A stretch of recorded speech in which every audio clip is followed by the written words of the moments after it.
So for this story, it starts right here in 2008. It was July 11th of 2008 exactly. I took a bus ride from right here at the FCI Correctional Institute in Seagoville, Texas, to the halfway house. I had been inside this place for 13 months for a crime that I didn't even fucking do, but some miracles happened that totally changed my life inside this place.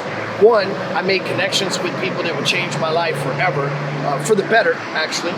Two, I started doing seminars and learned that I got this public speaking down to, you know, maybe this was something for me, something I could do. I was able to give back. I was able to help. And what's even crazier is I even did mortgages and financial plans for some of the guards that worked here. But the whole story started when I walked out of this place just about 12 or 13 years ago with less than $25. Like literally, I had less than $25 on my account, and I caught a bus ride for free to the next location.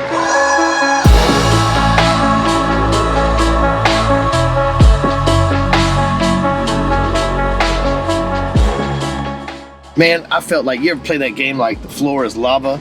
I literally stepping on that federal fucking prison, I felt like the floor is lava. We could not have recorded videos fast enough to get the fuck out of there. Like, I don't know why, man. This shit had me nervous. Like they were gonna be like, there he is, we've been looking for him. Your paperwork was messed up or something, I don't know.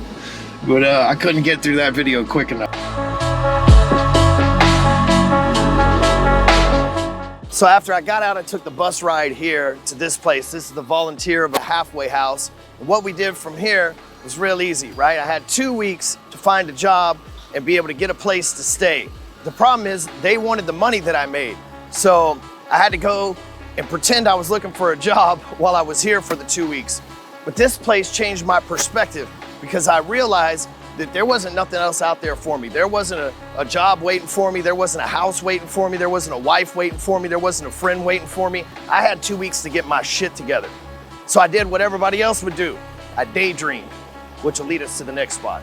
Where are we going? Man, right now, we're headed to two spots, right? The first spot is this place that I used to daydream about living.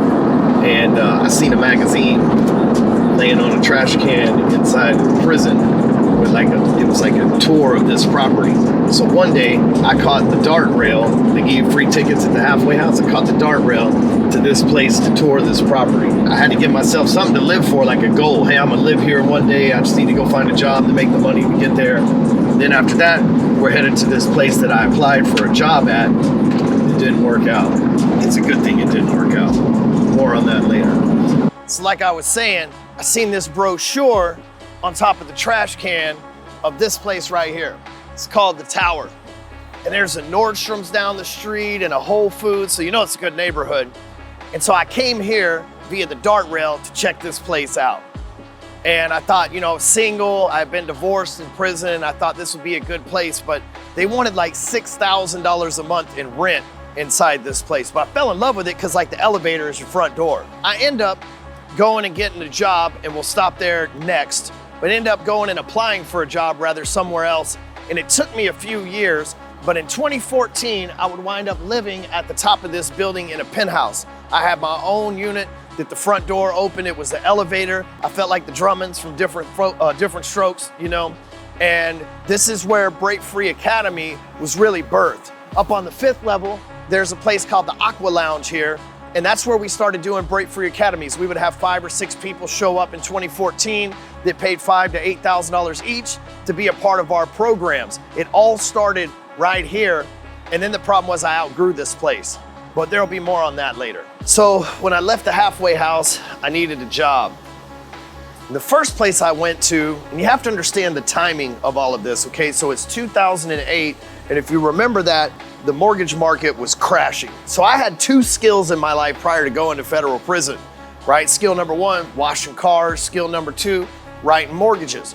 So I'm watching on the TVs inside a prison, the mortgage market's falling apart, people are committing suicides, the end of the world, houses are toxic, and I'm like, man, well, I'm not going back to washing cars, so I don't know what I'm gonna do. I find this company called Credit Solutions or Debt Solutions, something like that, and I go apply there. They bring me into a room and I do a job interview. I don't really say much. Everybody else is all talking and stuff. I don't really say much. And they bring me back to the second interview and I pass the interview.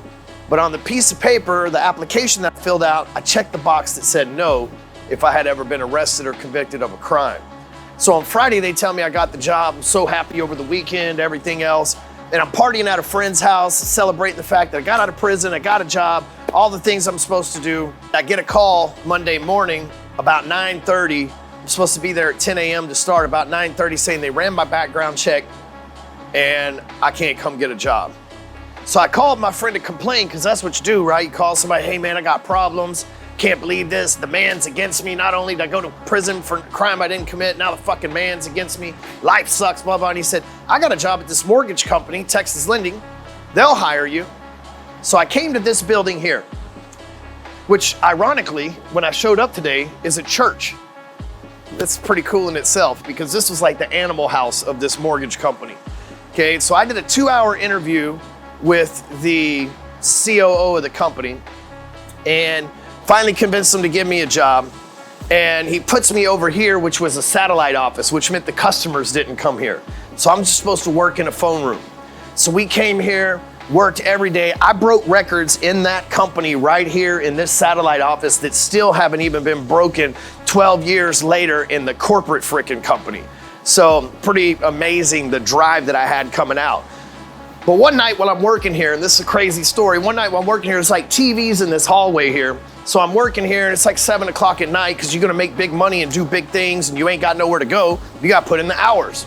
So I'm working here, I look up at the TV and it's helicopters and FBI and all these people storming this building. And I'm like, man, that building looks really familiar. That building was the credit place that turned me down for a job.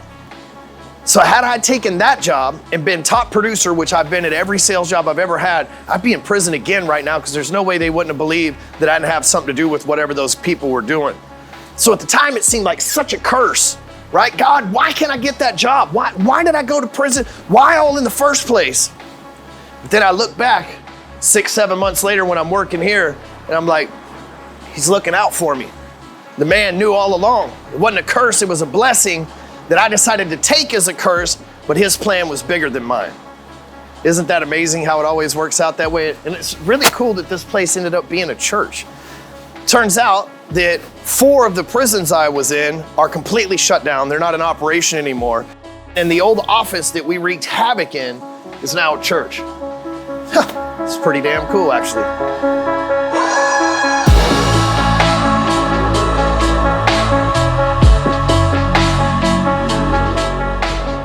And you know, like, that was so cool pulling up to there and seeing that it's a church now.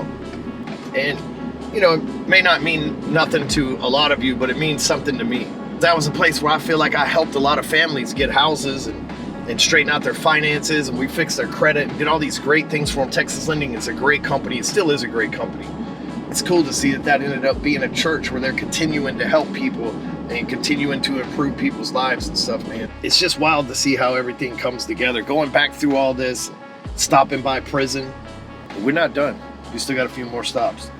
Every day, I would drive through this neighborhood for 2 reasons, right? First of all, these houses are mansions. You can see these houses are just absolutely amazing, right? Like this, like mafiosa shit right here, right? And I wanted to be inspired that one day it's possible to own something like this, right? Because this person owns it, so it's possible. Somebody's done it. But also, I wanted to do these kind of mortgages, right? Like, how do I think like these people? How do I become like these people? And I didn't have any way to think or become like these people other than like maybe reading books or whatever.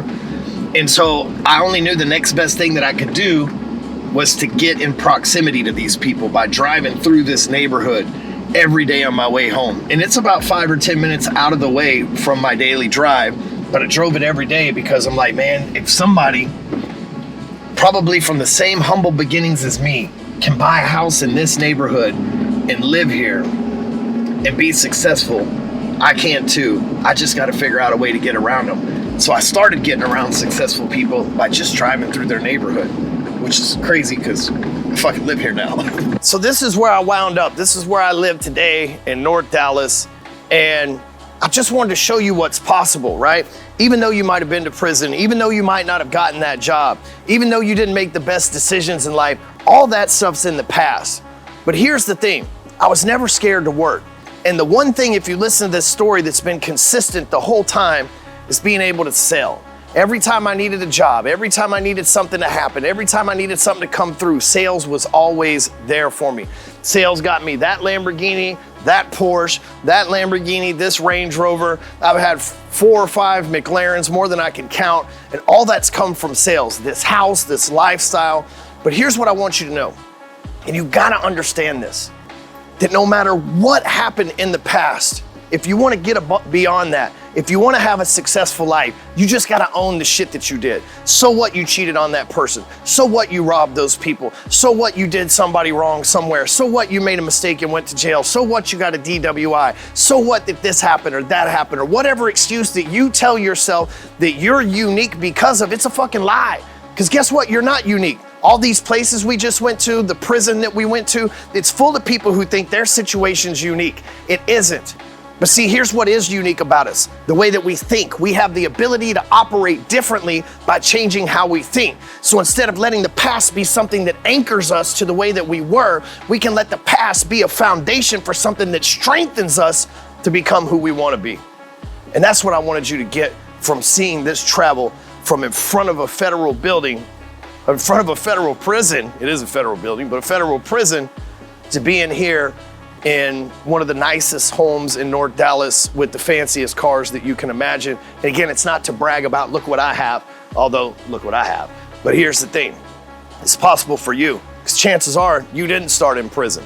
Chances are you didn't start in the bad neighborhood. Chances are you started somewhere in the middle and had a chance to even skyrocket past me, but the way that you think has kept you from doing that, which you get an opportunity to change immediately. And I recommend you doing that. Rise above.